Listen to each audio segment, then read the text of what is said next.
Salve, salve, gente boa! Começando mais uma temporada deste podcast, Charlão. Estávamos sumidos, Charlão? Já pode fazer? É Já segunda liberou? temporada, terceira temporada, não sei.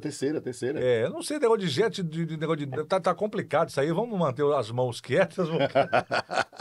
Não tá dando bom não, Charlão. Vambora. Mas é isso, começando mais um PGMB, nesta temporada nós teremos convidados mais que especiais. Nós sempre trazemos pessoas bacanas, que conhecem mais que a gente, como diria o nosso querido Vilela, né? Que são mais inteligentes que a gente também. Não é muito difícil, não. Não. Mas agora eu estou aqui ao lado, primeira vez, eu estou ao lado de um mestre. Não é o Miyagi, não é o Splinter, mas é o mestre Charles. Agora, era mestrando, agora é o nosso mestre. Ao mestre com carinho. Você tem outras opções, né? Pode ser também o mestre dos magos.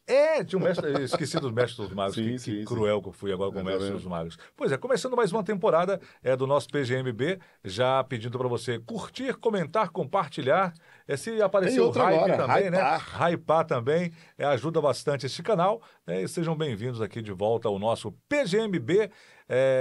Hoje, mais um episódio especial. Ficamos sabendo que vai ser um episódio perfeito, Charles? Claro. Como assim? Será que tem alguém perfeito, Léo? Vamos saber do nosso convidado? Acho que sim. Nosso convidado Henrique Eu quero Silva. saber. O homem é sempre o primeiro, viu? Você viu que já sempre começa sempre o primeiro, sempre o primeiro. Sempre. Como é, Henrique? Jesus era perfeito? Jesus é perfeito. E há essa possibilidade de sermos perfeitos? Existe essa possibilidade, sim. Eu sei que não é tão simples a gente chegar a essa compreensão, mas é desejo de Deus, é desejo do Espírito Santo que habita naqueles que foram colocados em Cristo, e é desejo de Tiago. A gente vai lê-lo hoje aqui e ele vai deixar bem claro de que é possível ser perfeito. E aí, Charlão? Como está seu nível de perfeição, Charlão? Rapaz, sabe que tem aquele texto, né, que fala que da mesma fonte pode jorrar o doce e o amargo, né? Às vezes eu sou como Paulo, jorra mais o amargo do que o doce. Mas está tudo bem, vamos embora. Vamos pedindo perdão, né? Confessando. Amém.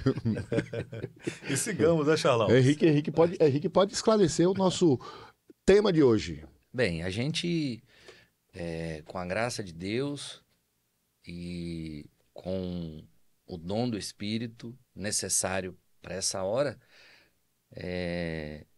vamos falar hoje sobre a importância da língua, a importância de dominar muito bem a nossa boca, o poder que ela tem e o que ela pode causar quando ela não é utilizada com a devida graça, né? Quantas coisas a gente pode destruir, quantas pessoas a gente pode abençoar e as várias possibilidades que existem, né? Em todas as profissões, em toda e qualquer carreira, sempre o bom uso da língua é eficaz. Então, ao ler Tiago, a gente vai compreender com bastante clareza isso. Eu não quero te complicar, não, velho. Mas a língua destrói até relações geopolíticas. Mas não vamos entrar nesse assunto, não. Não, é melhor a gente não falar sobre isso, não. É verdade. Mas siga o texto. Vamos lá, então. Eu queria compartilhar o texto de Tiago, capítulo 3. Então, a partir daqui, a gente vai compreender a mente, né, de Tiago. Olha só como é que ele começa. Meus irmãos, não sejais muitos de vós mestres, sabendo que receberemos um juízo mais severo. Veja, você falou que Charles é um mestre? Olha mestre só. Charles. Mas seria esse tipo de mestre, né? Não sejais muitos de vós mestres, sabendo que receberemos um juízo mais severo. Ele diz assim, todos tropeçamos. Ó, que coisa importante.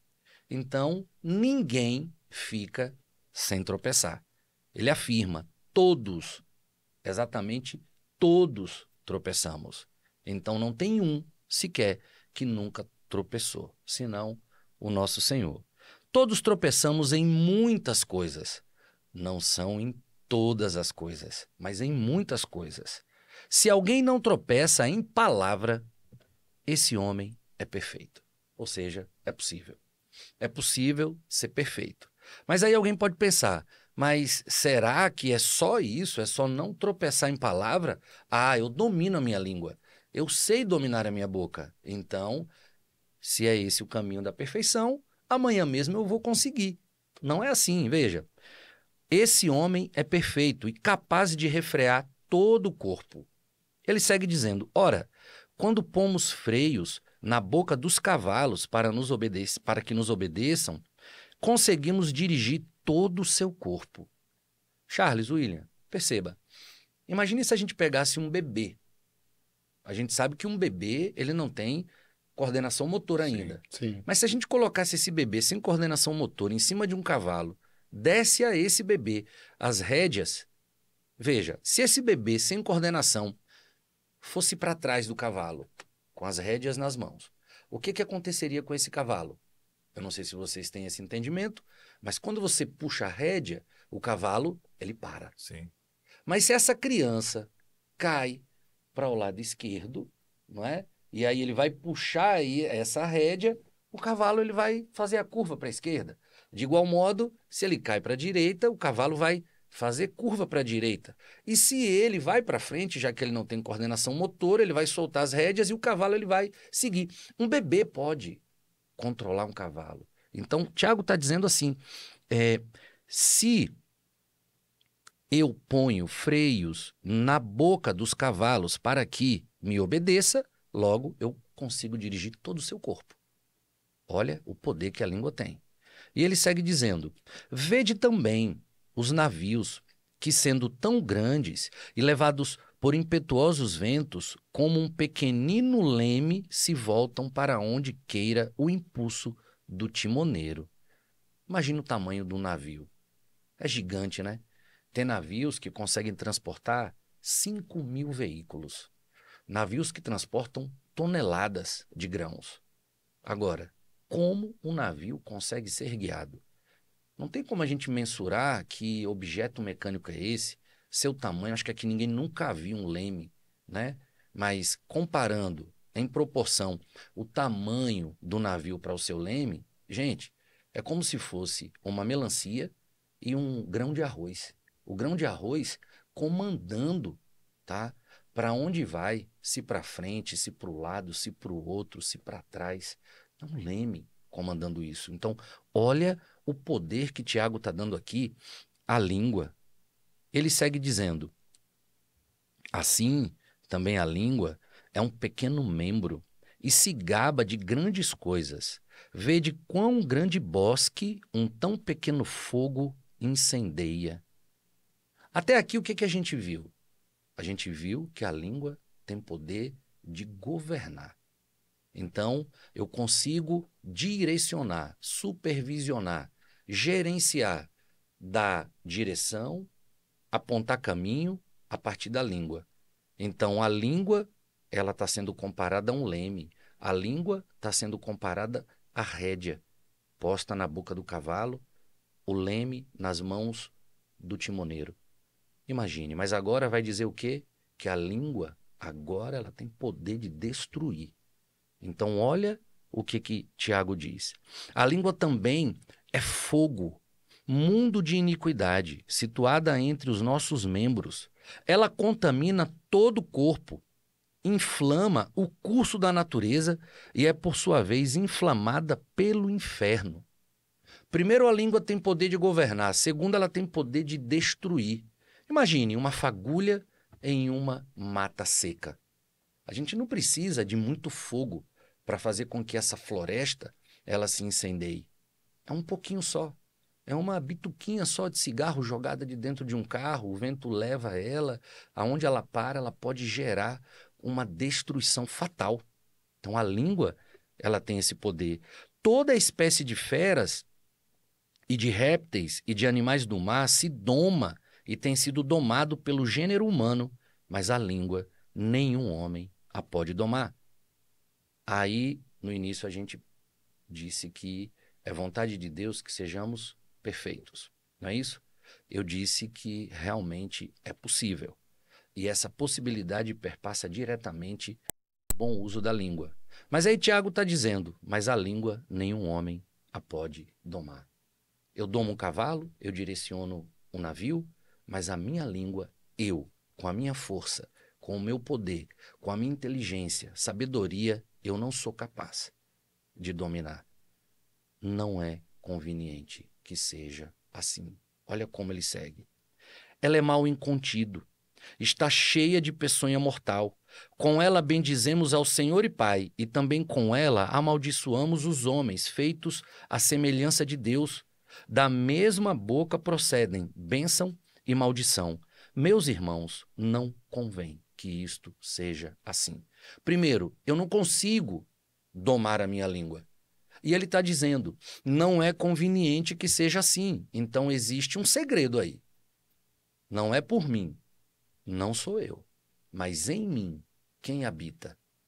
Este sim tem todo o poder para fazer com que eu consiga vencer toda tentação e mal, tudo aquilo que me faz falar o que eu não devo,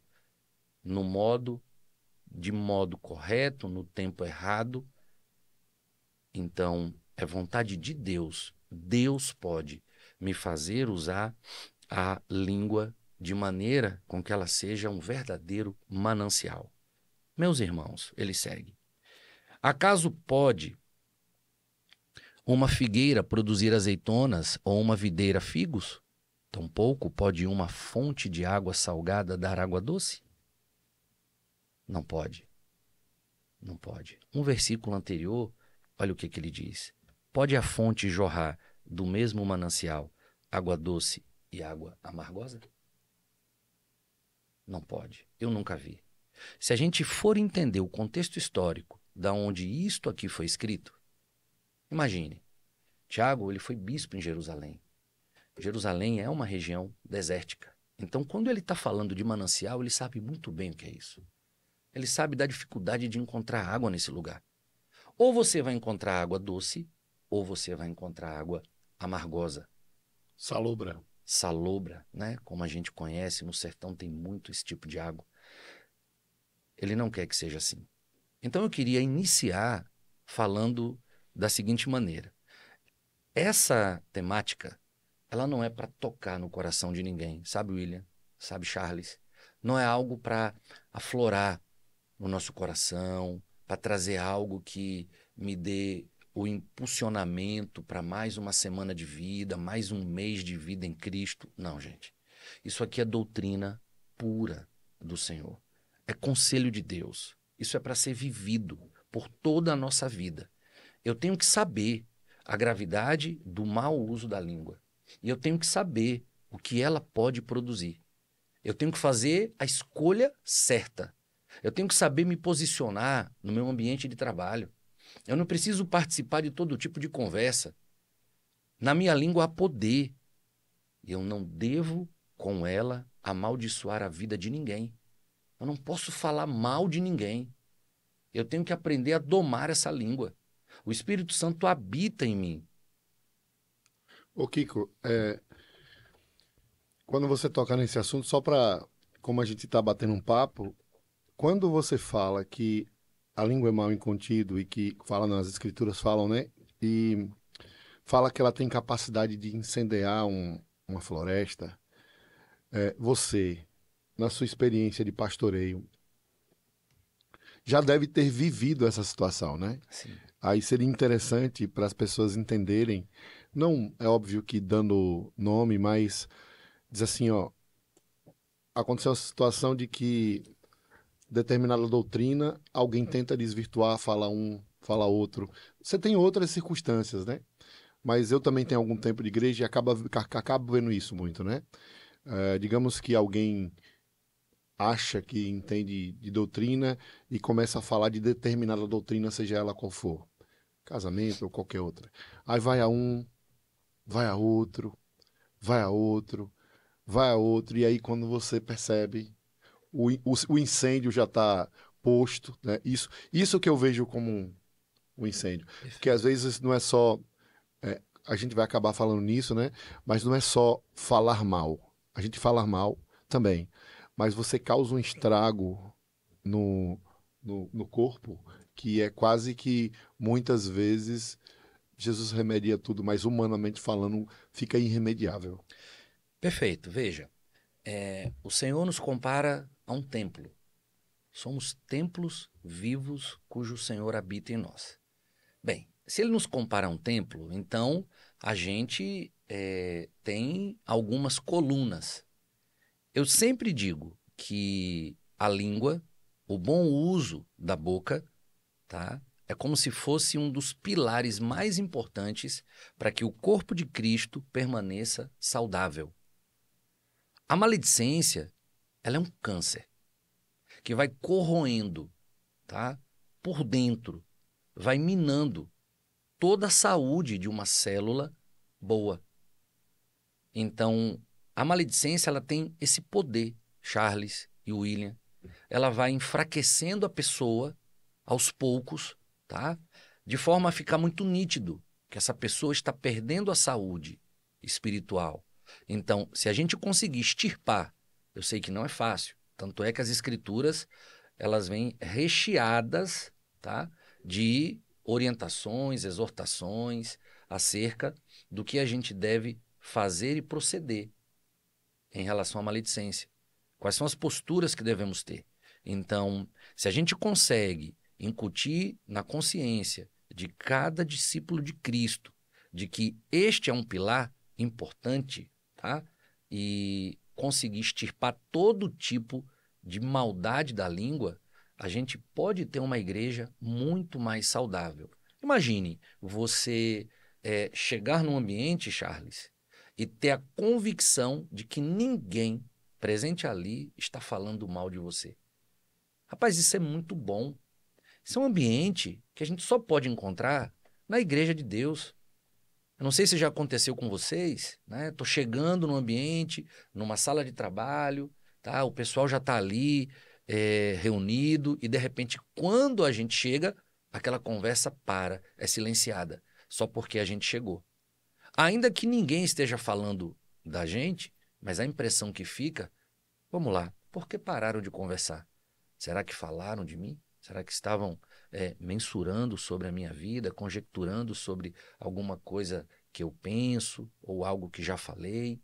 Entende? Então, veja a saúde. Imaginar que no nosso corpo, tá? As inúmeras células que temos e os membros muito bem relacionados entre si. Imagina uma rebelião de um membro contra o outro.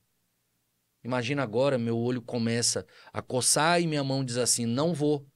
A cabeça manda um comando e a mão diz, não vou obedecer, não vou coçar esse olho, entendeu? Se não for a mão, quem é que vai coçar esse meu olho? Quem é que vai tirar o cisco do meu olho? E às vezes a mão vem, tira o cisco e sai a comentar o que fez com outros membros do corpo.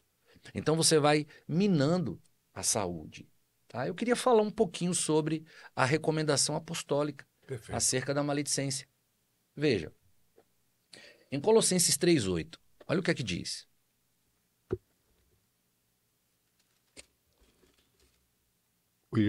Depois, no próximo, o William Leal vai colocar os textos. Não, vamos deixar aqui na descrição os textos. Que bom. Sim. Então simplifica. Colossenses 3,8 diz assim, agora, porém, despojai-vos também de tudo, da ira, da cólera, da malícia, da maledicência, das palavras torpes da vossa boca. Não mintais uns aos outros, pois já vos despistes do velho homem com os seus efeitos. Veja a orientação. Em 1 Pedro 2,1, o que a gente tem? A mesma recomendação. É Pedro orientando de que a gente tem que deixar toda a malícia e toda a maledicência. Paulo, em 1 Coríntios 6,10, o que ele diz, o que ele orienta? Não vos enganeis, os maldizentes não herdarão o reino dos céus, o reino de Deus. Imagine, gente, tem coisa mais clara do que essa, de que a maledicência é algo gravíssimo? Eu tenho que me despojar dela. Quem isto pratica não herdará o reino de Deus. E ele ainda diz em 1 Coríntios 5,11 que a gente não deve se associar com aquele que, se dizendo irmão, for maldizente, for maledicente. A gente não pode flertar com esse tipo de pecado. Ele é ultra grave. Ele adoece a vida daquele que comete e ele adoece aquele que faz parte desse ciclo vicioso. O Kiko, e é importante dizer que a Bíblia ela traz um remédio para qualquer ambiente, né? Perfeito. Porque a gente está falando da igreja, mas um ambiente de trabalho que às vezes você não tem como evitar esse tipo de coisa muitas vezes, né? Traz um ambiente doentio, adoecido, né? É verdade. Veja, quando a gente fala disso, a impressão que pode ficar é que, bem, se ele está falando disso, então ele é perfeito. Ele não erra. Eu erro. Hoje eu erro muito menos, mas eu já errei muito. Inclusive, eu sempre testemunho, né? Há uma vergonha muito grande dentro de mim, porque eu já fui responsável direto pela desunião de amigos de clube que eu Que participei. nem era um ambiente cristão, né? Não era um ambiente cristão, né? Eu tô recém-chegado no clube e chega aos meus ouvidos uma informação que havia alguém no clube que não era de confiança. De repente, os dias se seguem e aí chega... Sempre tem isso, né? É. Quando eu cheguei numa empresa, para trabalhar numa empresa também, veio alguém e falou, olha, até na época o senhor me deu sabedoria, eu falei, não, eu vou preferir conhecer no dia a dia, né? Não, mas acontece, eu acho que é bem comum isso aí, viu? Isso, então. Aí o que aconteceu? Um amigo foi contratado, né? E ele se apresenta como cristão. Então a gente começa ali a conversar e tal. E aí a pergunta, ela ocorre em todo lugar. Na linguagem da bola e aí, Henrique, tem alguém aqui que é traíra? Traíra na linguagem do futebol é alguém que você não pode confiar. É alguém que ouve uma coisa aqui e leva isso para o presidente, para o treinador, preparador físico, enfim, para o staff do futebol. E eu disse para ele, tem alguém aqui que a gente não pode confiar. Bem, a pessoa que me ouviu falar isso nem me perguntou assim, Henrique, a fonte que te deu essa informação é confiável? Ainda que fosse. Não era meu papel dizer isso a ele. Na hora que ele me perguntou se eu tenho essa doutrina bem sedimentada dentro de mim, eu ia dizer a ele, amigo, não me pergunte isso, que a gente vai entrar num caminho muito perigoso e a gente pode cometer um pecado terrível contra Deus. Mas na época, estou falando aí de 1999. Daqui a pouquinho você vai completar 30 anos, né? Você vê. Mas o que aconteceu? Deus me deu um presente. Qual foi o presente? Na mesma semana que eu pratiquei a maledicência, né? Falei mal de um amigo de trabalho e pedi que esse outro amigo tivesse cuidado, porque foi a informação que eu havia recebido, eu recebi um presente, uma fita cassete com esse ensino. E eu ouvi, e eu chorei. Ouvi novamente, chorei mais um pouco. Fui tomado de temor, de vergonha, caí aos prantos. E ali eu entendi que eu tinha que restaurar aquilo pelo qual eu tinha causado um dano terrível. Eu fui a esse amigo, confessei o meu pecado, disse para ele o mal que eu tinha causado nele, só que não parou por aí. E aí onde mora a minha maior vergonha. Eu tive que ir atrás daquele amigo que eu tinha falado mal dele. Eu sei que, falando isso, a gente não vai ter que ir atrás de tudo que a gente causou de dano na vida de alguém. A gente precisa receber orientação pastoral para poder ser orientado de como a gente deve falar e as coisas que a gente precisa informar. Às vezes, a confissão de um pecado, ela pode ficar restrita a um foro bem menor, porque a gente tem que avaliar se aquilo sendo confessado a um foro maior, isso não vem a causar um dano muito mais alavancado do que aquilo que a pessoa fez. Nesse caso, eu tinha que falar. Nesse caso, a orientação foi busque e restaure. E eu fui. E eu falei para esse meu amigo que eu tinha cometido um pecado terrível contra ele, né? E que naquele momento eu estava me entregando nas mãos dele para ele fazer o que ele quisesse. Eu até cheguei a citar, se você quiser me dá um tapa no rosto, você pode fazer, você está no seu direito. E aí onde mora a minha maior vergonha. Esse amigo vem para mim, me abraça e disse assim: Henrique, quem nunca errou? Quem nunca cometeu esse erro aí? Então aquilo ali para mim foi um aprendizado. E daquele dia em diante eu tomei uma decisão na minha vida. Eu posso não cometer esse pecado. Porque agora eu tinha um ensino. Antes eu não tinha esse ensino.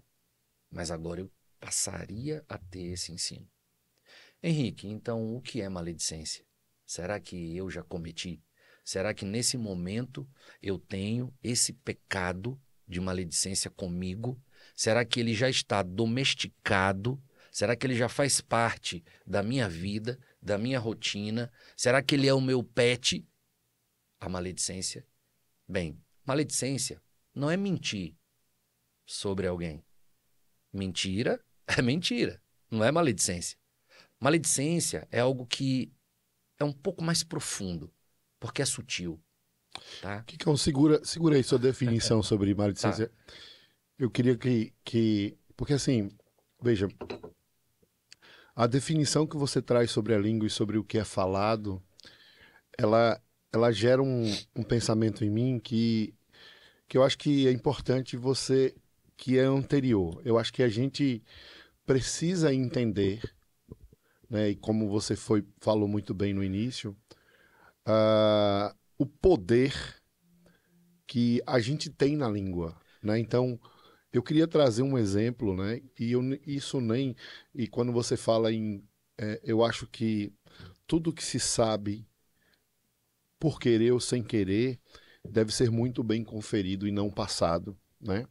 Porque tem um episódio, inclusive, que o William gosta de falar muito, de um casal dono de uma escola. Conheço essa história. Né, que foi veiculado uma notícia que eles, de alguma forma, eram abusadores.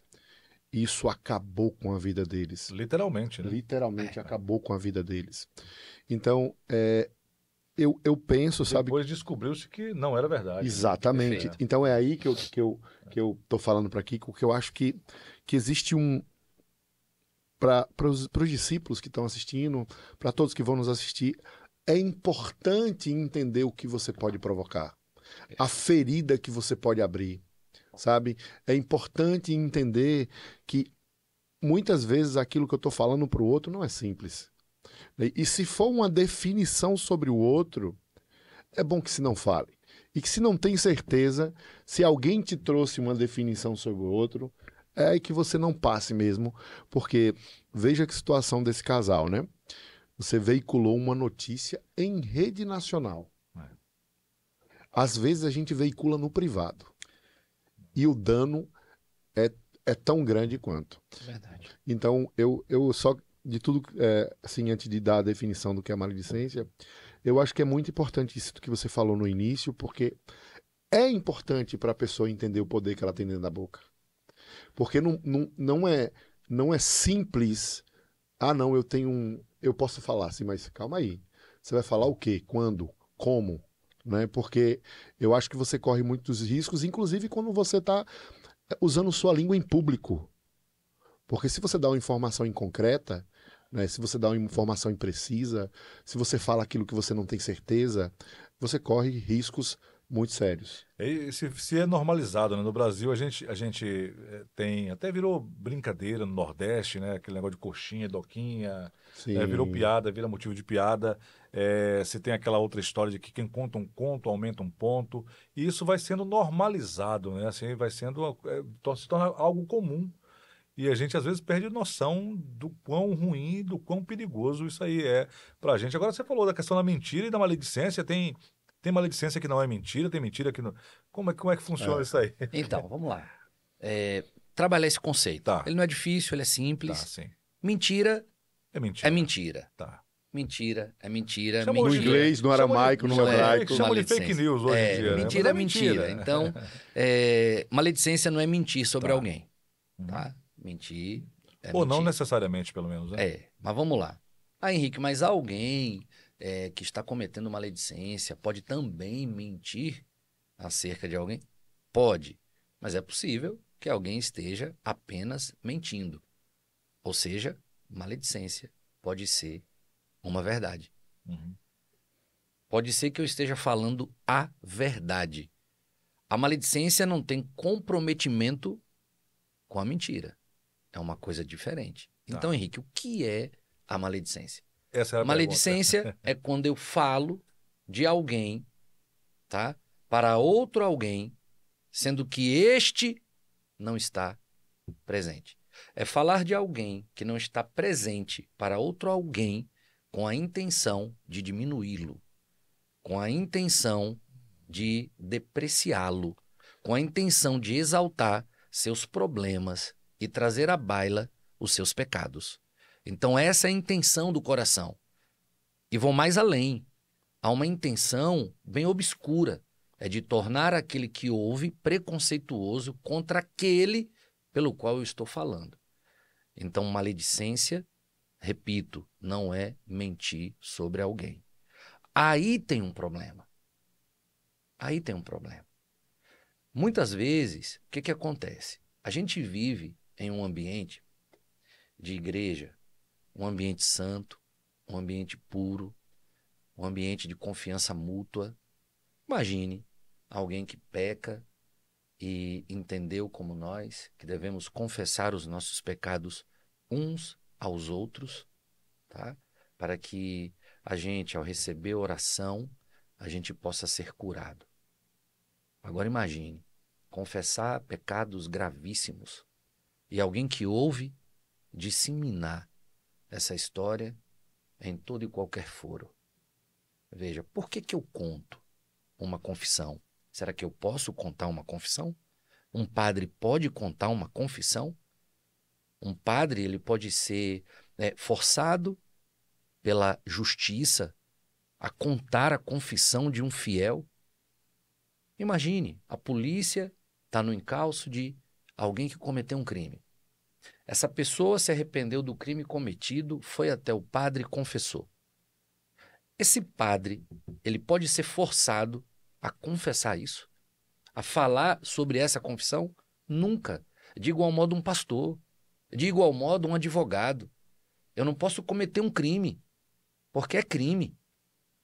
A confissão, ela é sigilosa, ela é sagrada. Ela faz parte do ofício de um advogado. Imagine, um advogado vai defender um cliente que cometeu um crime. Que advogado seria esse? Se ao ouvir as alegações de seu cliente fosse falar isso para o juiz. Henrique, então você está dizendo que o advogado ele é alguém inconfiável porque ele ouve uma verdade e vai tentar distorcê-la perante o tribunal? Não estou falando isso. Eu estou dizendo que se alguém comete um crime, é papel do advogado defendê-lo. Mas quando alguém se arrepende do que faz e confessa, eu não tenho direito, nem eclesiástico, nem jurídico, de contar essa confissão. Ela é sigilosa porque ela é também sagrada.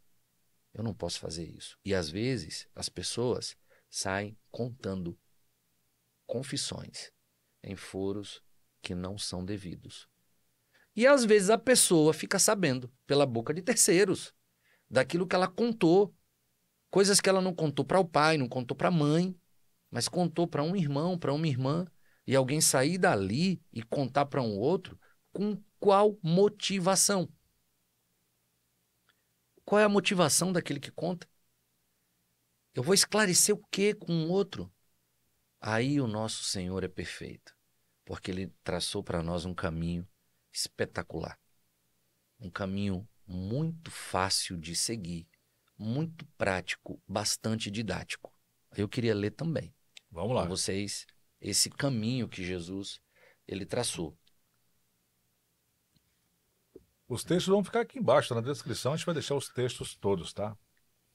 E se não tiver, quando você estiver assistindo, pode cobrar que a gente coloca. A gente vai estar pagando contra-regra para fazer isso. O contra-regra? Já deve estar dormindo esse contra-regra essa hora. Olha só, o texto é o de Mateus 18, a partir do versículo 15. Veja, viu? O que Jesus ele orientou? Ora, se teu irmão pecar contra ti. Se pecar contra quem? Contra ti. Perfeito. Se pecar contra você. Agora, é se ele... Se ele pecar. Sim. É se ele pecar. Uhum. Ah, mas eu acho que ele pecou. Ah, eu tô com uma dúvida, vou lá conferir. Peraí. A orientação do Senhor é, se o teu irmão pecar contra ti, vai e repreende-o entre ti e ele só. Vai e repreende-o entre ti e ele só. Eu não preciso levar ninguém. Mas alguém pode pensar assim, mas eu sou tão novinho, eu sou tão imaturo, eu cheguei na igreja ontem e eu vi que alguém pecou contra mim. Como é que eu vou chegar para essa pessoa e repreendê-la? Veja, eu alego que sou novo, que sou criança, sou imaturo e não posso falar com meu irmão, mas eu posso falar para outro, né? Para outro eu posso falar. Eu posso sair falando que meu irmão pecou contra mim. Como é que eu não tenho a capacidade de cumprir com uma ordem de Cristo, mas faço aquilo que Jesus não me permite fazer? Então eu tenho que crer que é possível. Então, se vir o teu irmão pecar, vai arguí-lo entre ti e ele só. Se ele te ouvir, ganhaste a teu irmão. Primeira lição. Eu tenho que ir sozinho. Não preciso levar ninguém comigo. É só. Objetivo de ir arguir o meu irmão é para ganhá-lo. É para ganhá-lo. Não é para perdê-lo. É bom lembrar, não é para brigar. Não é para brigar, é para ganhar. Não é para levar para o tribunal. Não é, é para ganhar. Não é para perdê-lo. Não é para condenar. Não é, é para ganhar. É importante frisar sempre isso. Eu vou para ganhá-lo. Henrique, mas é possível que nessa ida didática, simples, o irmão não acate a repreensão? É possível. É possível. Jesus traçou um remédio número 2. Jesus não ia ficar com essa coisa meio nublada, porque Jesus quer o quê? Ele quer que a gente ganhe o nosso irmão. Então, sabendo que é possível que esse irmão não acate, olha só o que Jesus ensinou. Mas, se não te ouvir, leva contigo 1 ou 2, para que pela boca de 2 ou 3 testemunhas toda palavra fique confirmada. Olha que negócio interessante. Veja.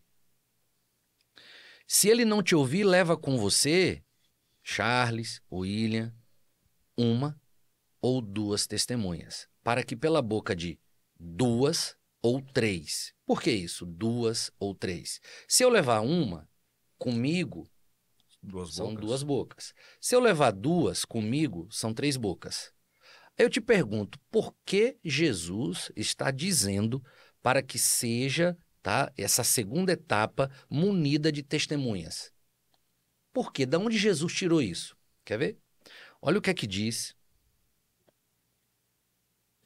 a palavra em Deuteronômio 17, 6. Diz assim: pela boca de 2 testemunhas ou 3 testemunhas, aquele que merecer a morte será morto, mas pela boca de uma única testemunha, ele não será morto. Em Deuteronômio 19,15 diz: não se levantará uma única testemunha contra um homem por alguma iniquidade, ou por algum pecado, em algum pecado que peque. Da boca de 2 testemunhas, ou da boca de 3 testemunhas se estabelecerá a questão. Em Mateus 18,16, se porém ele não te ouvir, então leva contigo mais 1 ou 2, para que pela boca de 2 ou 3 testemunhas cada palavra seja estabelecida. 2 Coríntios 13:1, esta é a 3ª vez que estou indo até vós, por boca de 2 ou 3 testemunhas, toda palavra seja estabelecida. E 1 Timóteo 5,19, não aceites acusação contra um presbítero, senão com 2 ou 3 testemunhas. Olha Jesus recitando o Antigo Testamento, né? Pela boca de uma pessoa, Charles e William. Imagine, eu chego para Charles, assim, Charles, cuidado com o William. O William é inconfiável. Aí Charles, de maneira inocente, acredita nisso. Pela boca de uma pessoa, mas eu confio em Henrique. Henrique é alguém da minha amizade de décadas, então o que Henrique falar, para mim, é realidade. Não é para ser assim, é segurança. Mas Henrique, vamos lá. Aqui Jesus ele está dizendo que eu tenho que levar uma ou duas testemunhas. O que é uma testemunha? Já pararam para pensar? Pessoa que esteja no convívio dos dois ali. Vamos lá, importante. É importante que sejam, ou seja, uma ou duas, né, testemunhas, pessoas do convívio, pessoas da confiança, para que a pessoa que está sendo confrontada não deduza que aquilo é um complô contra ela. Veja, ela pecou. Eu vi. Eu repreendi. Ela não aceitou. Eu estou usando o segundo remédio, a segunda dose. Então vai, leva testemunha. Mas o que é uma testemunha? Imagine que aconteceu um acidente no trânsito. Eu vi com os meus olhos, não foi ninguém que me falou. Eu ouvi, eu presenciei, portanto eu sou testemunha. Então se Jesus está dizendo, leva alguém como testemunha, porque esse alguém testemunhará o quê? A segunda conversa que eu vou ter. O teor da segunda conversa será diferente da primeira? Não, gente. A mesma conversa que eu tive da primeira vez, eu vou ter da segunda vez. Por quê? Porque agora, veja, eu tenho testemunha. Henrique, por que essa testemunha é importante? Porque é possível que eu tenha feito um juízo equivocado. E realmente o irmão não pecou. A testemunha está ali para ouvir a minha segunda conversa e para julgar se o irmão que está dizendo que não fez, realmente não fez. Mas se realmente eu estou correto naquilo que vi, o irmão pode até dizer, não errei, não foi assim. A testemunha, ela testemunhará. Por isso que é importante que essa testemunha, ela seja também da confiança da pessoa que eu estou repreendendo. Vamos lá. Levei as testemunhas e mesmo assim a pessoa não acata a correção. É possível isso? É possível. É possível e Jesus sabia disso. E aí o que fazer? Então, aí Jesus agora vem com o terceiro remédio, terceira dose. Aí diz assim, e se não as ouvir, dize-o à igreja. Olha, Henrique, e agora? Dize-o à igreja. É para reunir a congregação com 10, com 20, 50, 100, 1.000, 3.000, 5.000, 20.000 e traz o assunto à baila? É isso que Jesus está dizendo? Não. Quando ele está dizendo assim, traze-o, leva-o à igreja, então esse é um foro especial. Esse é o foro daqueles que exercem o governo, a presidência sobre a igreja. Os presbíteros, os pastores, as autoridades. Veja que até então eu não precisei contar para um líder, um discipulador, um pastor, a história que o meu olho viu. Eu não precisei, mas agora há uma necessidade, porque ele não me ouviu da primeira vez, da segunda vez não ouviu a mim e também não deu crédito às testemunhas. Então agora quem resolve isso? Os pastores, as autoridades. Levá-lo à igreja é isso. Henrique, vamos lá. É possível que mesmo levando à igreja, às autoridades, ao presbitério, esse tal não dê ouvido? É possível? Ou você acha que se chegou nesse nível agora, a pessoa ela vai se render, vai se arrepender, vai reconhecer. Jesus sabia que era possível que ele não acatasse, mesmo perante as autoridades. E Jesus traçou o quarto remédio. E se não as ouvir, diz-o à igreja, e se também não ouvir a igreja, considera-o como gentio e cobrador de impostos, ou publicano. Bem, Todo mundo sabe, nós três aqui somos gentios. Nós não temos ascendência israelita, judaica. A gente não faz parte daquela descendência. Então, todo mundo que não era judeu era um gentio, era um estrangeiro. Mas veja, Jesus vai além. Considera-o como gentio, mas também considera-o como um cobrador de impostos. Olha que situação deplorável para um judeu. Imagina alguém que renegou a sua pátria. É como se fosse alguém que estivesse rasgando a sua bandeira, abrindo mão do seu estado de nação, abrindo mão de sua cultura, de seu costume, de seu hino, bandeira, de sua história. Considera-o como um cobrador de impostos. Imagina, um judeu que agora está fazendo o serviço do Império Romano, cobrando impostos, cobrando tributos, muitas vezes até tributos e impostos excessivos, injustos. Considera este homem como um destes. Esta hora é uma hora de excluí-lo do rebanho de Deus. Aí veja, Jesus segue. Em verdade vos digo que tudo que ligardes na terra terá sido ligado no céu, e tudo que desligardes na terra será desligado no céu. Veja, viu? Olha o contexto. Levou a igreja. A igreja não conseguiu levá-lo ao arrependimento. Considera-o como gentio e publicano. Jesus está colocando a mão nisso. Jesus está aprovando isso. Mas imagina nos nossos tempos, que eu tenho presbíteros deliberando sobre isso. Jesus ainda está colocando a sua mão nisso, ele está endossando isso. Sim, por quê? Porque ele está dizendo, em verdade vos digo que tudo que ligardes na terra, quando a gente coloca alguém em Cristo através do batismo, estamos ligando na terra. Um exemplo simples, Jesus está nisso. Mas quando também a gente desliga alguém por esse motivo, a palavra está muito clara. Também está sendo desligado no céu. Henrique, mas por que desligar alguém? Gente, veja, alguém que chega a um estágio desse está abrindo mão do governo de Deus. Alguém que abriu mão de viver debaixo de conselho, autoridade, é alguém que deliberadamente está dizendo, eu quero viver sozinho. Eu não faço mais parte desse rebanho.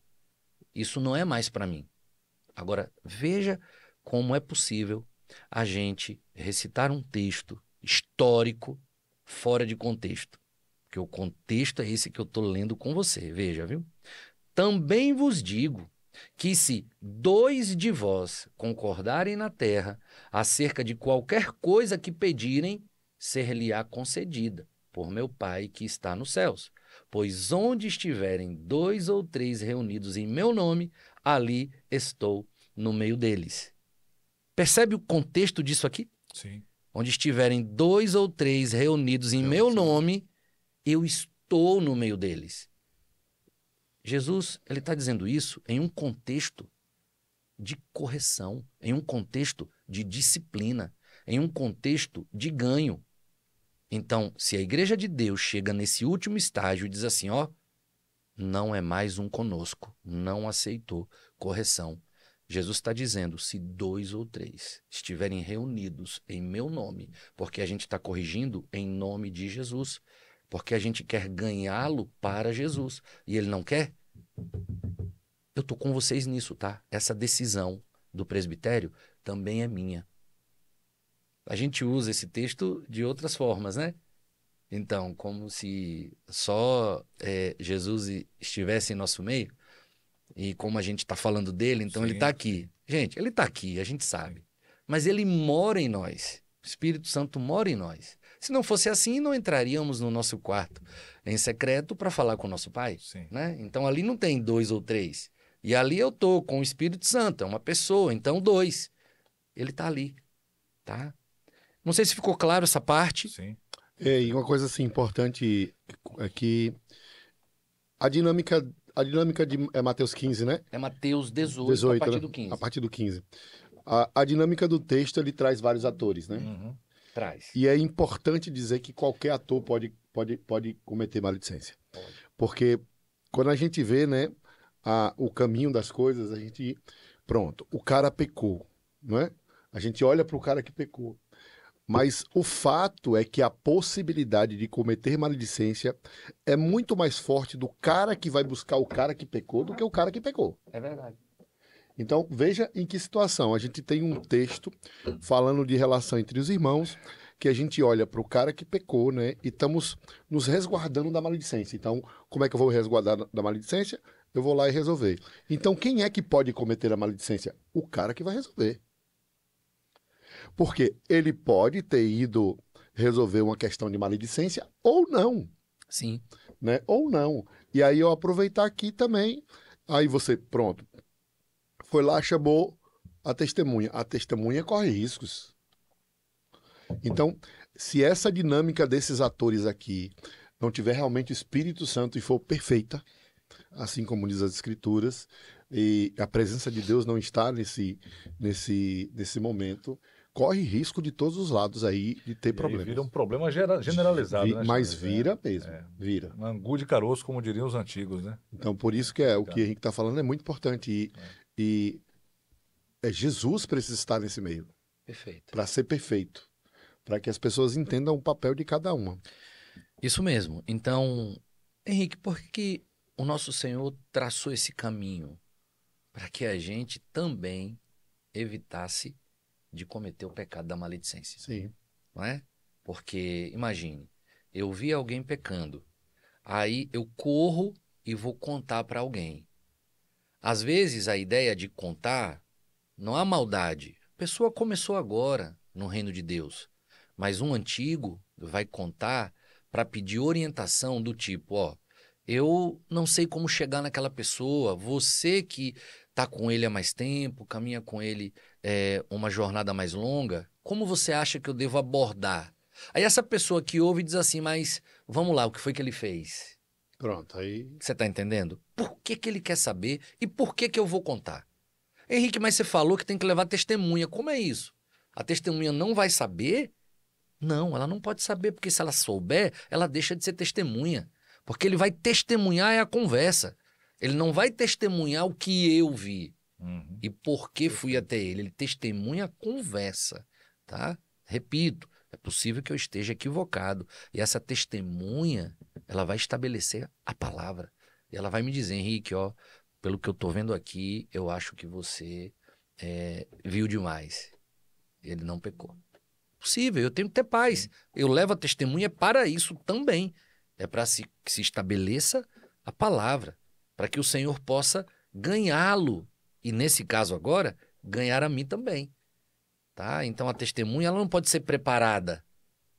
Entendeu? No mundo jurídico, às vezes se prepara uma testemunha. Isso é gravíssimo. Quer ver? Olha o que é que diz em Provérbios 6, de 16 a 19. Diz assim: 6 coisas o Senhor aborrece, e a 7ª sua alma abomina: olhos altivos.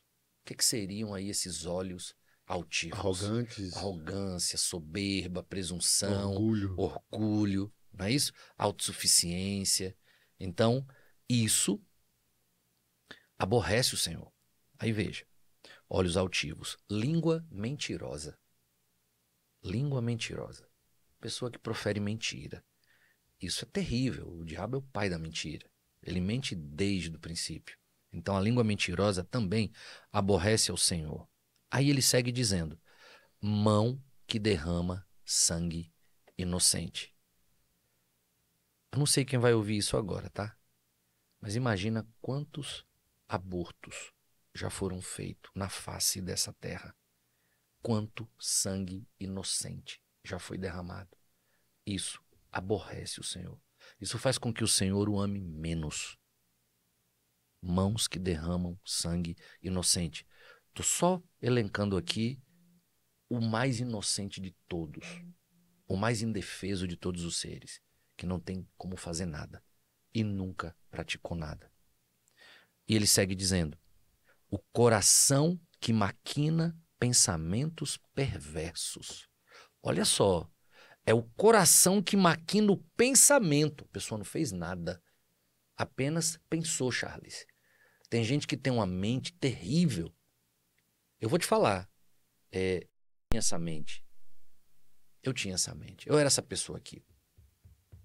Henrique, mas como assim? Bem, não sei se na mesma dimensão, mas eu era o cara da escola. Eu era o... Me permita falar isso, tá? Na escola, eu era o diabinho. Por quê? Porque eu falava para aquele que tinha o maior eco, aquele que falava e todo mundo ouvia, eu não era o cara que era o ouvido, então eu dizia, olha, fulano de tal, rapaz, olha com quem ele parece. Então eu via os personagens dos desenhos nas pessoas. Aí a pessoa dava risada e corria e dava publicidade àquilo, entendeu? E aí publicitava a coisa, a escola toda dava risada, ele ganhava fama, era como se ele tivesse pensado naquilo, era como se ele tivesse maquinado aquela ideia, entendeu? Ele levava todos os louros e eu ficava de fora só vendo a miséria acontecer. Eu tinha essa mente. Imagine, eu era uma criança. Imagina alguém com essa mente, onde não poderia chegar sem Jesus? O que não poderia maquinar, né? Então, ó, o coração que maquina pensamentos perversos, pés que se apressam a correr para o mal. Eu era o cara que maquinava coisa e eu falava para aquele que tinha pés que se apressavam a correr para o mal. Aí ele ainda fala, a sexta coisa, a testemunha falsa. Veja, o que é uma testemunha falsa? Imagina que tem uma causa e eu preciso levar uma testemunha. E o que às vezes, nesse mundo jurídico, se faz com essa testemunha? Não é testemunha de nada, mas eu levo ela como se ela fosse uma testemunha. Eu acho que até você mesmo, não é isso? Você se fizer testemunha falsa. De algo que eu não participei, exatamente. Testemunha falsa. Só que o pior não é nada, porque aqui a coisa parece que é duplicada. A testemunha falsa que profere mentira. Veja, uma coisa tá lá em cima, a língua mentirosa.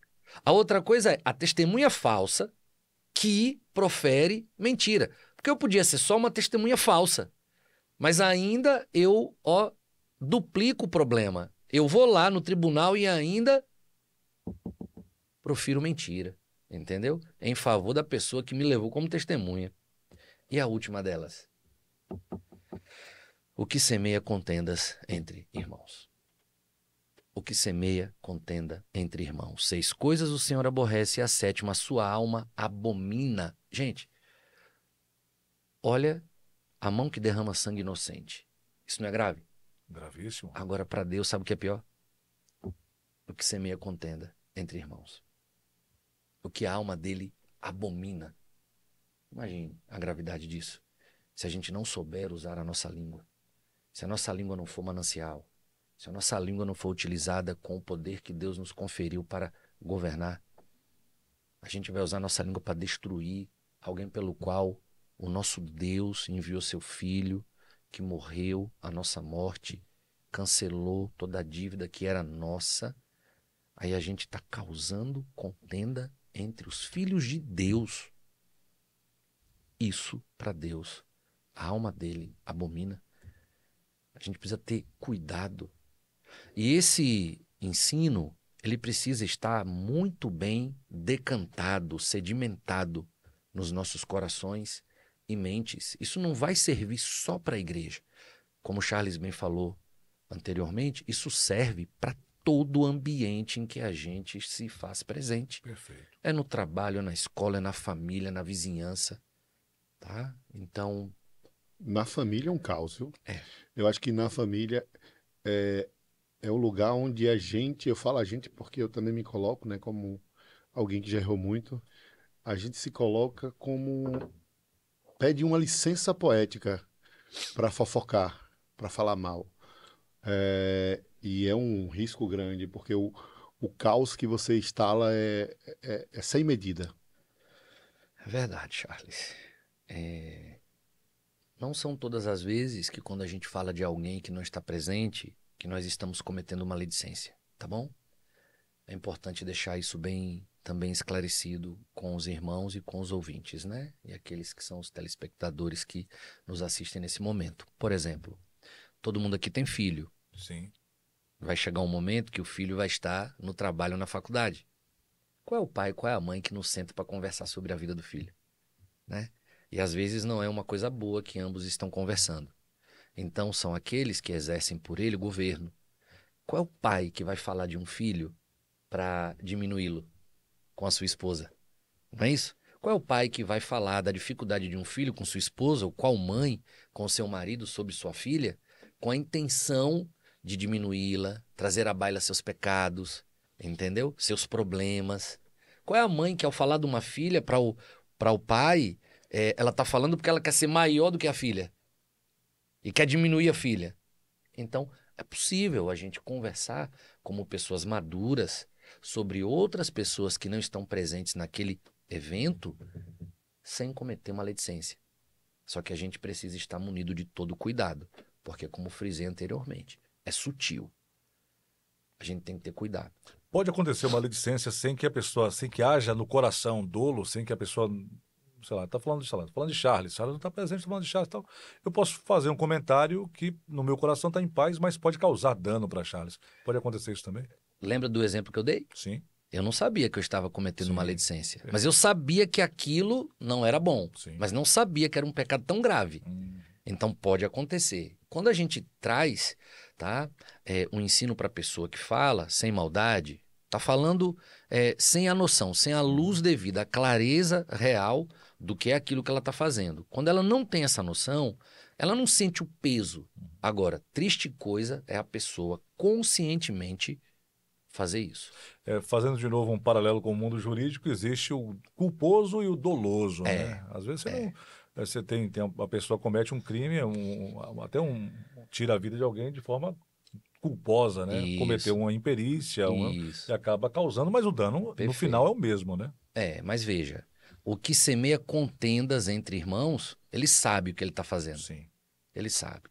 E o nosso Senhor é tão justo. É porque no final das contas a gente acaba com apenas 2 opções. A gente não tem 3 opções. Sim. A primeira opção, resolver com o irmão. Isso. Não é? A segunda opção, resolver com o irmão. Perfeito. A gente não tem uma terceira opção. Então, se eu tenho, a não ser um filho meu, algo para falar, eu não tenho nenhuma liberdade de falar com o Henrique. A não ser que eu tenha que chamar ele. Né? Então, eu quero ajudar. Não quer ajudar. Se você quer ajudar, você precisa falar com a pessoa. Se ela não aceitar, você continua o caminho. Então, quantas opções a gente tem nesse sentido? Como você falou, sem dolo ou com dolo eu posso falar? Não. Não pode falar, né? O que a gente tem é, primeira opção, falar com o irmão. E a segunda, também. Falar com o irmão. Hoje se fala muito, falando não só no ambiente da igreja, mas no ambiente geral, se fala muito de justiçamento social, né? Os justiceiros sociais, a gente vê, inclusive, um vídeo fazendo muito sucesso de um youtuber, Felca, sobre um assunto que é muito polêmico e um assunto que já foi, inclusive, denunciado por outras pessoas e que em outros tempos o vídeo foi derrubado, a pessoa foi processada, o mesmo assunto sobre o mesmo influencer, não é só um influencer, são vários. E assim, nos comentários dos vídeos a gente vê assim um senso de justiça muito grande, muita gente que nem conhece o rapaz que está sendo acusado, nem o Felca que fez o vídeo. Não sabe a intenção do coração do rapaz que fez o vídeo e nem do rapaz que está sendo acusado e nem das pessoas que estão envolvidas. Mas assim, há um desejo, uma sanha muito grande por justiça, entre aspas, né? E muita gente nessa daí acaba criando juízo de algo que nem sabe, não conhece, não convive. E pode ser também um problema, Henrique, assim, mesmo não sendo um irmão, uma pessoa próxima, pode ser também considerado maledicência quando você faz um comentáriozinho ali no YouTube ali e tal, deixa aquele comentário. Bem, vou te falar uma coisa. A intenção do coração do maledicente, ela é a mesma. É a mesma. Ela é a mesma, né? Olha que exemplo sensacional. Jesus. Sim. Veja, quando Jesus teve o primeiro contato com Judas. Aí eu faço uma pergunta para vocês e para você de casa. Jesus sabia quem era Judas? Sabia. Sim. Jesus sabia. Não sabia? Perfeito. Tá. Sabia que ele estava metendo a mão na bolsa. Sabia, não sabia? Devia saber. Jesus sabia que ele era o traidor? Sim, deu beijo. Sabia. Jesus contou isso para quem? Durante a sua jornada? Ninguém. Ninguém. Lembra a última vez que Jesus, a penúltima vez que Jesus esteve com Judas? Eles estavam ceando, Sim. não é isso? E Jesus, ele conta uma situação. E ele vai dizer que um dentre vocês há de me trair. O que que se passou na cabeça daqueles 12 homens? Bem, imagina eu ali. Eu ia pensar, peraí, se o mestre está dizendo, por tudo que eu já vivi com o mestre, eu já dormi, eu já comi, eu já estive no barco, na montanha, na praia, eu já vi coisas, ele expulsando demônios, ressuscitando mortos, eu já vi tanta coisa, mas ele está dizendo que alguém vai traí-lo? Charles, eu ia pensar que era eu. Eu acho que todos devem ter pensado a mesma coisa. Agora, de todos eles, qual foi aquele que a gente tem no escrito sagrado que foi questionar um discípulo específico para saber do mestre quem seria o tal? O próprio Judas, né? Não, Não? não.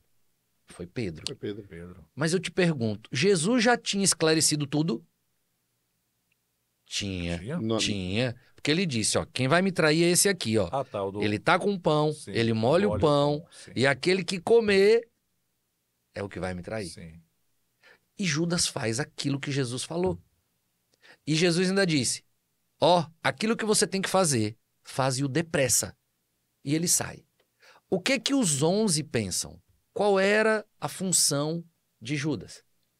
Era comprar mantimentos, se apresse. A gente precisa ter o que comer amanhã, então vai lá, faz depressa que você tem que fazer. Mas Judas sabia agora o que ele tinha que fazer. Mas os 11 não sabiam que era Judas.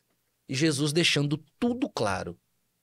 E aí Pedro chega para João, o discípulo amado, pergunta ao mestre quem é. Aí o mestre vai dizer, olha, é aquele que comer comigo aqui o pão no meu prato. Molhar, comer, é ele. E aquilo que você tem que fazer faz depressa e ele sai. Ninguém percebe. Imagine se Pedro soubesse que era Judas. De tudo que a gente conhece de Pedro. Ia levar uma espadada. Sabe o que é o mais incrível nessa história? Daqui a pouco, Jesus vai ser negociado. A vida de Jesus agora vira negócio. Jesus está angustiado até a morte. A alma dele geme. Ele vai orar. Só que no Getsemane, Charles e William, significa prensa de produzir azeite. É naquele cenário que Jesus agoniza e que de seus poros flui sangue. Mas quem chega ali? Judas e os soldados romanos. Como Jesus recebeu Judas? Com um beijo? Antes do beijo. Aqui vieste, amigo. Amigo. Veja, viu? Será que Jesus está desdenhando de Judas? De forma alguma. Não. Da boca de Jesus nunca foi proferido um único engano. Jesus está chamando de amigo. Recebe-o com um beijo. É traído. E ele nunca contou esse segredo para ninguém. Ele amou Judas até o fim. Até o fim, o amor. Jesus fez a parte dele. Nos deixou o ensino. Como a gente tem que fazer. Mesmo se a gente tivesse poder para saber que alguém entre nós vai nos trair. A gente não tem direito de contar isso para ninguém. Jesus nos ensinou isso. a gente precisa aprender com o mestre. Qual deve ser o nosso procedimento? Porque imagine o poder que Jesus teria em seus lábios se dissesse que era Judas para alguém. Como Charles falou. Porque naquela mesma situação, um soldado que vai prender Jesus, o que Pedro fez? Arranca a orelha, né? Não é isso? A situação seria pior, né? Porque era um amigo, pior, né? Muito pior. Um traidor dentre eles. Alguém que estava se alimentando, dormindo, viajando. Alguém que tinha nas mãos os recursos para poder alimentá-los. Enfim. A gente tem muito mais coisas para falar. Eu não sei se o tempo ainda nos permite. A minha sugestão é que a gente faça um novo episódio. Sim, porque existem passos a serem dados com aqueles que viram o irmão pecar. Como é que eu devo ir até o meu irmão? Eu acho que essa visão sobre Jesus é um bom momento para a gente... Nós sempre tendemos a ser Pedro, né? A gente quer ser Pedro. Rapaz, às Só que vezes... o nosso modelo é Pedro ou é Cristo? Nosso modelo é Cristo, mas às vezes eu fico preocupado para não ser Judas, viu? Para não ser Judas também, né, Thiago? Com certeza. Mas geralmente, quando é questão de justiça, nós queremos ser Pedro, né? E a gente às vezes se orgulha de ser Pedro. Porque se fosse comigo, a conversa era diferente, né? É porque o nosso senso de justiça, às vezes, é mais alto do que a nossa misericórdia. Sim. Lembram do encontro do profeta Natan com Davi? Sim. Lembra, né? O que Davi fez com a esposa de Urias e depois o que Davi fez com Urias? Né? Sim, não é isso? Sim. Então, ele toca numa mulher proibida, porque era uma mulher casada. Sim. E ela não era casada com um homem qualquer. Ela era casada com um dos seus 30 valentes. Homem de guerra. Se fosse um general, né? Homem de guerra. Então Davi manda este homem vir da guerra quando, depois de possuir sua esposa, recebe a notícia de que seu fluxo não veio, ou seja, está gestante. O que se passa na cabeça do grande rei Davi? Imagine, Urias, vem para cá. Urias sai da guerra e vem.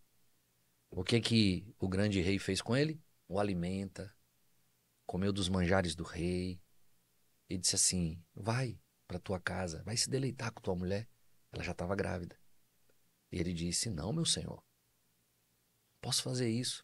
A arca do meu senhor, está no campo de batalha. Como posso eu me deleitar com minha esposa? Jamais farei isso. Jamais. E ele passa a noite no relento, fora do palácio. Pelo dia, quando alguém chega e o vê, vai contar para o rei. Urias não foi para casa. Urias dormiu aí fora. Manda chamá-lo de novo. E ele entra, alimenta-o e agora vai regar essa festa com um bom vinho.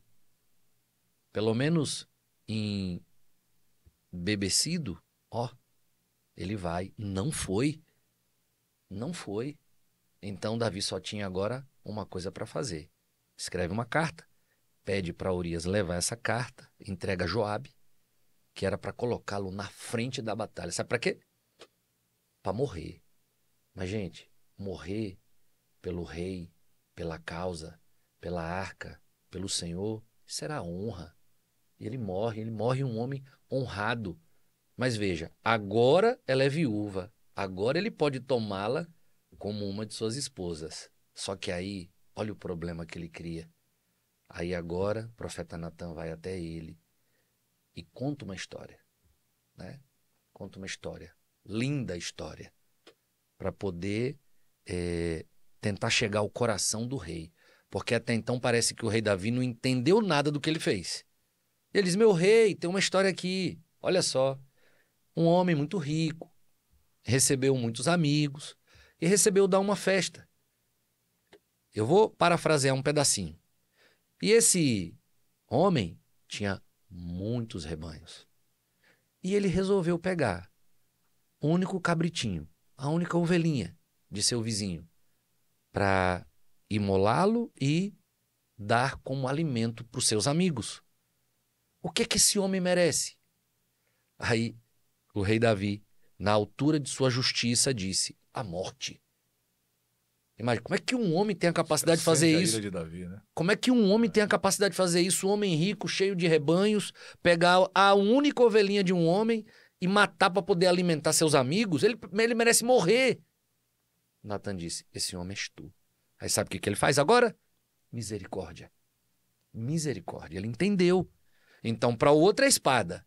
Para mim, é misericórdia. Entende? Então, muitas vezes, esse justiçamento, ele não dialoga com Jesus. Porque Jesus é misericordioso, embora também seja justo. Tá? Não é justiceiro. Ele é justo. Então, a misericórdia, ela nunca deve se apartar de nós. Né?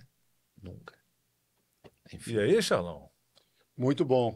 Poderíamos seguir aqui algumas horas, hein, Charlão? Com certeza. Esse tema aí Mas vamos deixar o pessoal com vontade demais. Pois é. Semana que vem a gente volta, Henrique, para continuar falando sobre... Perfeito. Voltaremos. É um tema maravilhoso, Charlão. Maravilhoso. Pra gente, hein? De boa. É. E olha, estarão aqui embaixo todos os textos, hein? E se não estiver, não tá não, fala com a gente que a gente coloca, tá? Porque o nosso contra-regra pode esquecer, né, Charles? Nosso contra-regra. Com muito queijo, esse negócio, diz que dá um esquecimento. Gosta de um pão. Gosta de um pãozinho, tal coisa e tal. E também depois daquele negócio de 2020, né? Diz que as pessoas ficaram esquecidas. Foi. Diz que ficaram esquecidas. Já pode falar, mas diz que ficaram esquecidas. Foi. Eu não sei, né, se procede, né? Olha, cadê seus dólares? Já liberaram seus dólares? Seus dólares. Eu não tenho dólares. Pela aquelas coisas erradas que você falou no podcast que estava preso. Não, rapaz, disse que é alguma coisa sobre a Ucrânia, cara. Tá vendo aí? Sei. Aí você falou de novo, vai pro Não, mas nós amamos a Ucrânia, inclusive, e estamos torcendo para o fim dessa guerra. Conflito, né? A gente torce aí para que os povos vivam em paz, né? Exatamente. A paz seja duradoura, Charlão. Chegaremos lá um dia, tá?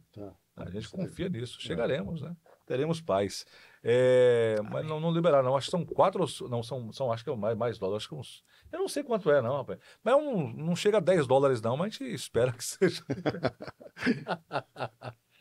Valeu, gente. Falta um pouquinho só para comprar uma lente nova, né? Opa! Ou a terceira câmera, para a gente ficar com as câmeras todas iguais aqui. Todas iguais. Né? Porque a gente tem uma câmera aqui, Charlão. Temos outra aqui para o nosso convidado, né? O Henrique, com essa bela barba. Né? Barba preta, né? Toda... Tá meio...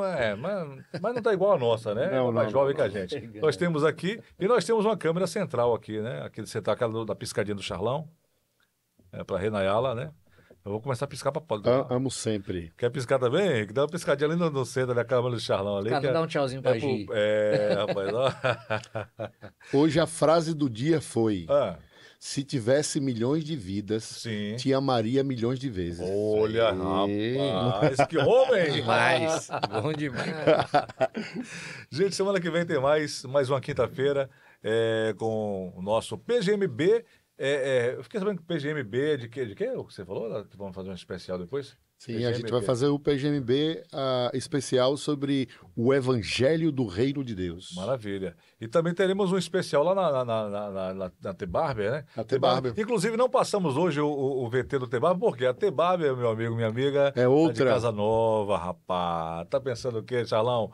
Tá ainda mais bonita e mais aconchegante para receber você e deixar você assim, bonito como o Charlão, bonito como o nosso querido Henrique. Obrigado. E menos feio como eu, né?